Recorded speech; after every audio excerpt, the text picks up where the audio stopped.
Hello everyone, I'm Shafiq. Once again, welcome to my channel. So today we're going to solve a linear programming method. So this is our question. We have our question here. So in this question we are seeing that it's saying that use the simplex algorithm method to solve the following system of equations and inequalities. Determine the shadow price of the units of the constraint. How would you interpret the shadow price? And there is the problem. And number 2 is saying show that the optimal value of the objective function will always equal to the sum of the marginal value of each input times the amount of available inputs. Okay, so we have to solve this linear programming problem using simplex algorithm method. So in number 1 we have two things we have to do. First we have to solve the simplex linear programming using simplex algorithm, and then we have to determine the shadow price of the inputs, which is S1 and S2, either as this is a less or equal problem, so we have to use slack variables. So our shadow price will be slack variables, and we have to interpret the shadow price. So let's start to solving this problem. Well, I have a similar problem solved previously, and the link is given below. So I won't describe anything, just I will solve this problem. And what I'm going to describe is number 2, because this seems new to me. I didn't make any video about such kind of problems. I mean, how would you solve, or how would you know that the sum of the marginal value of each input times the amount of available each inputs?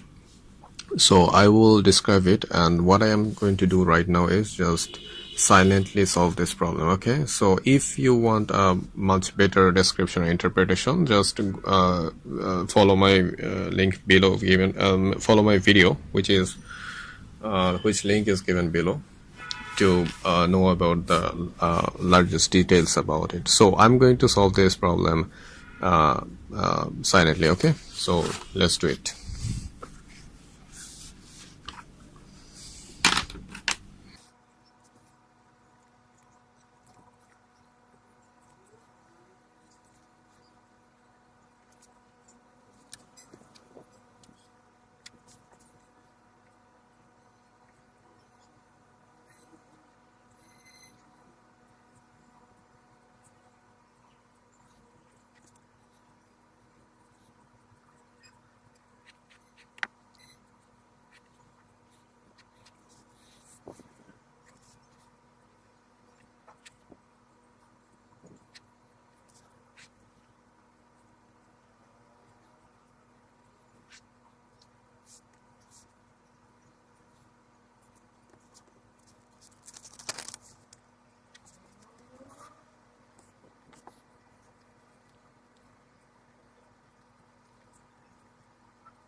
So we are done here because there is no negative indicator in the final row. So this is our final table. I mean, we have already finished the Simplex algorithm program. So from this table, what we have here is the value of x1 is 15 by 17. The value of x2 is 44 by 7, and the value of s1 is 0. The value of s2 is 72 by 7, and the value of s3 is 0, and the optimal value, which is pi, is 7. So this is our final value. So let's check the question again. In this question, it is saying determine the shadow price of the input. So we have already determined the shadow price of the inputs, which are S1, S2 and S3. So S1 is 0, S2 is 72 by 7 and S3 is 0. And then it is saying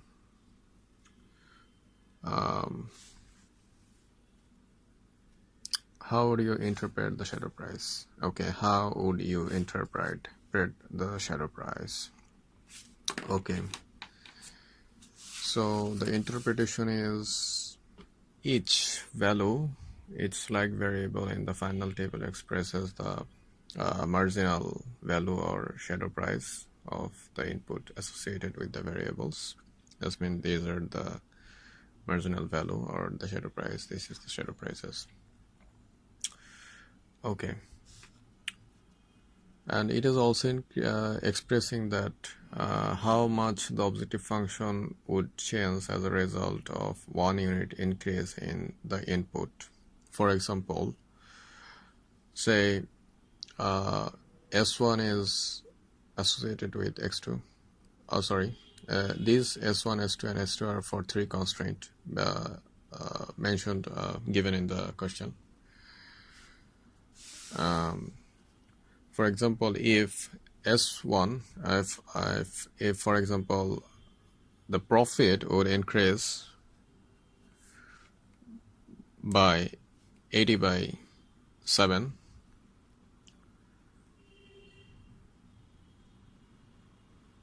just a change of as a result of 1 unit increase in the input of constraint 1.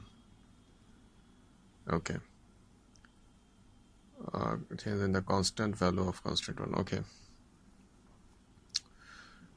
And the profit would change, won't change in any number or changed by 0 due to 1 unit change in the constant of constraint 2. There is a value of S2 which is 72 by 7. So that's mean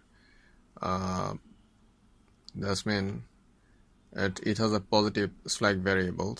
It is not fully utilized in the optimal solution and its marginal value is 0. And for constant 3, there is the S3 value is 0, and it would the profit would change by 50 by 7 due to 1 unit change in the constant of constant 3. So this is how the interpretation, how we interpret the shadow price, and these are the basic interpretation. And for question 1I, so this is what our shadow price interpretation is. Okay, let's head up for question 2. Show the optimal value of the objective function. Optimal value of the objective function will always equal to the sum of the marginal value of each input. Input times the amount available of each input. So we have to examine this, that whether the objective function will equal to the sum of the marginal value of input times amount of the each inputs available. So let's check it. Let's check from the question we have here. The pi value is here. So let's take it. Pi is equal to 60x1 plus 100x2. Okay, so let's take it how much it becomes as a value of pi. So x1 is 60 into 15 by 7 plus x2 is 100 into 44 by 7. So let's check it what is become the value. Okay, 60 into 15 divided by 7 plus 100 into 44 divided by 7. So the value is become itself as 757 1.4. So this is our value of pi by using the value of x1 and x2 in here inputs. Okay, and let's check the actual value of constraint. We here these three constant, what does how much it become, as we have it's equal that the first constraint is saying it is less or equal 40. Okay, and the second constraint is saying with the unknowns is less or equal 42, and the third constraint is saying it's less or equal 42. So let's check, as we have the value of x1 and x2, that's when we have the value of two unknowns. So let's check it, and instead we do also have the value of s1, s2 and s3. So what you have to do is insert the slack variables. You're seeing in the screen with the slack equalities. What you have to do is use those variables in here. So just input the value. So for the first constraint, it is like 4x1 plus 5x2 plus s1 with the slack variables, which is equal to 40, right? So just do nothing, just insert the okay, forget about it. Just insert the value of x1, x2 and s3. Let's check it how much it becomes. Okay, so 4 into the x1 value is 15 by 17 for 5, and x2 value is 44 by 7, and the value of s1 is 0. So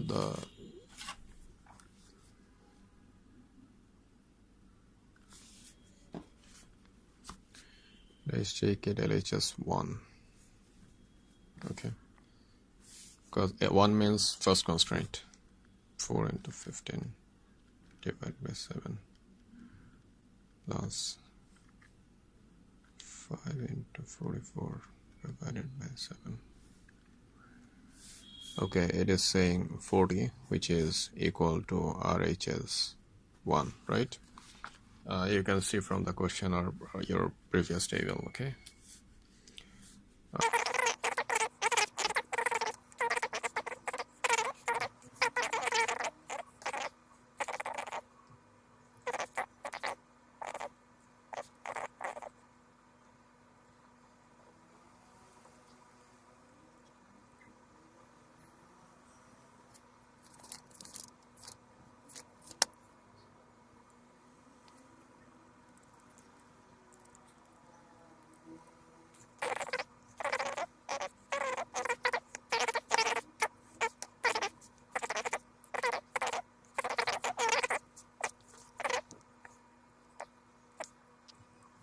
equal to RHS 3. So we're seeing that using the value of x1 and x2, that's mean our unknown value, common value, we are saying that both side of constant 1, constant 2 and constant 3 are equal to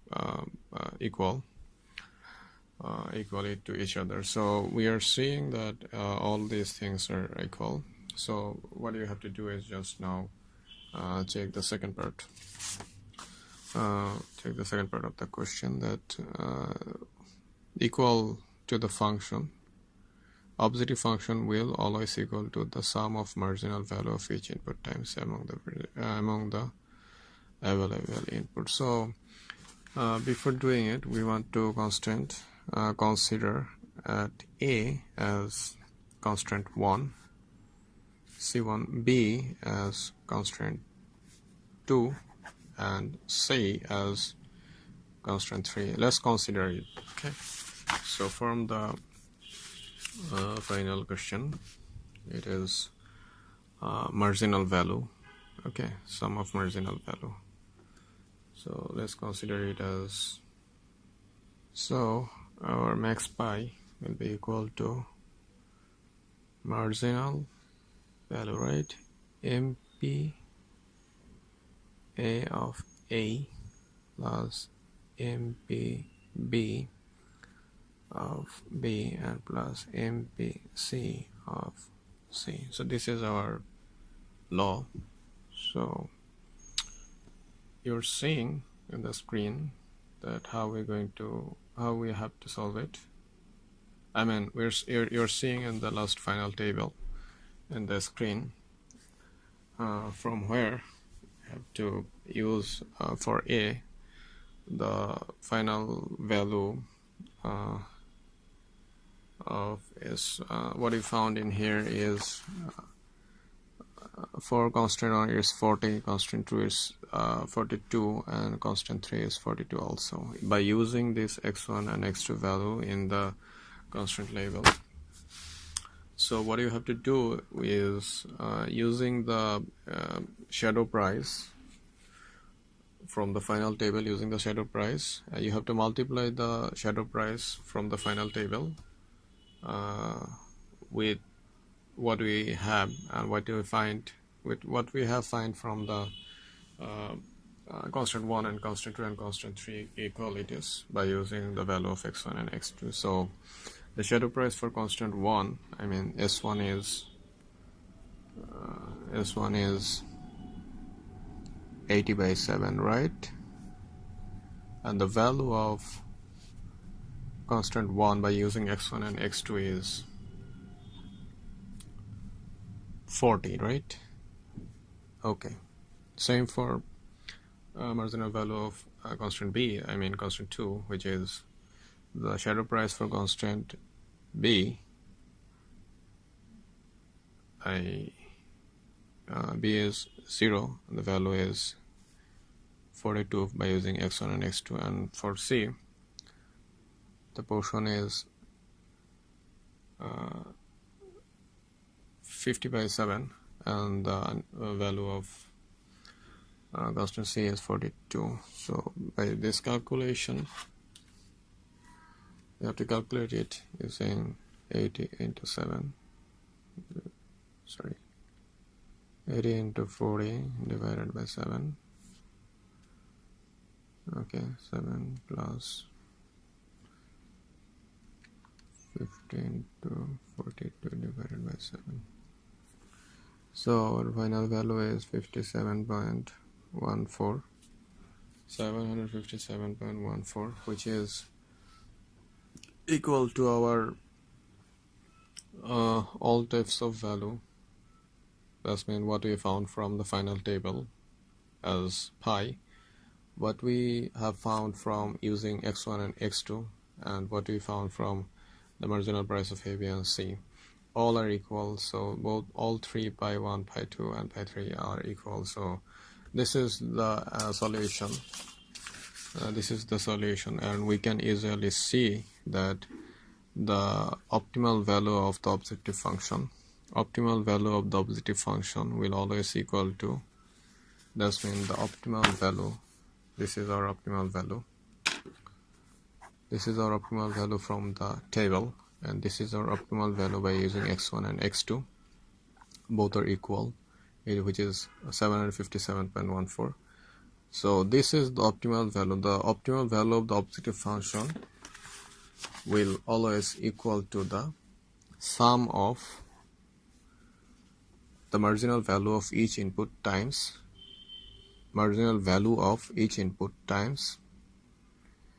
the amount of available each inputs. So these are the marginal value of each input times the amount available inputs, right?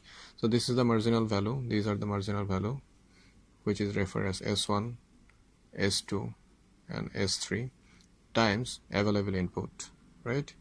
Amount available input. So this is our amount available inputs. So this is the thing which is also giving us that the value of pi is 757.14. So this is our answer for number 2 question. So this is how you have to solve the problem.